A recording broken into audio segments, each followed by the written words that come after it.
This video from Sam4S Help, we're taking a look at a receipt printer problem on the Sam4S SPS 2300 touchscreen till system. The protocols or the general rules that we follow in this video will apply to other touchscreen tills that you're having a receipt printer problem with. So I'll show you the specific problem I'm having and then I'll show you how to resolve it. So if we pop a sale through, so I'll log in as Clark1,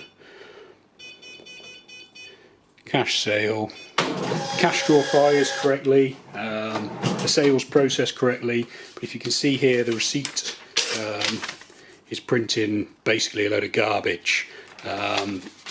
So the reason for this is that all the printers have a certain configuration, and the configuration on the printer needs to be matched within the peripheral settings on the till. So you can check this by, if you turn the printer off, then hold down the feed button.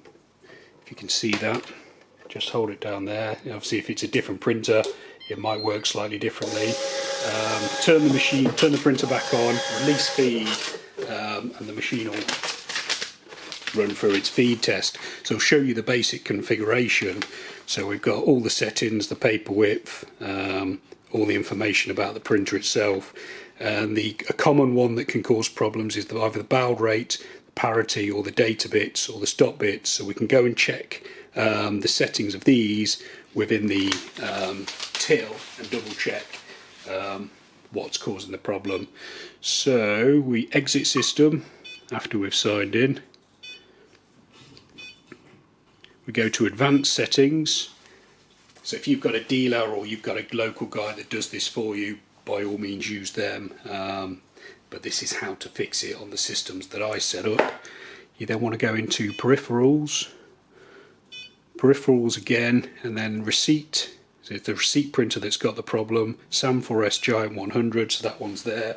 So we've got COM1, which is correct, the connection serial, data bits 8, so that should match the data bits on here. And then we can see that the baud rate on the printout is 115,200 and it's set to 9,600 there. So that has to match, that's what's causing the problem. So click on the baud rate, change it to the correct one so that matches what printed out. Press OK, save, exit, back, and then back into the register mode. If we pop through another sale now, cash draw fires, and then the receipt prints out correctly. So that's not going to solve every problem that you've had with a receipt printer, but it's a fairly common one. You need to double check that the config within the till system is the same as on the receipt printer. Okay, I hope that video has been helpful. As you can see, we've got plenty more videos showing you how to get the best out of the Sam4S SPS 2300 touchscreen till system. Feel free to watch those. You can also subscribe to this YouTube channel or visit sam4shelp.co.uk for more. Thanks for watching.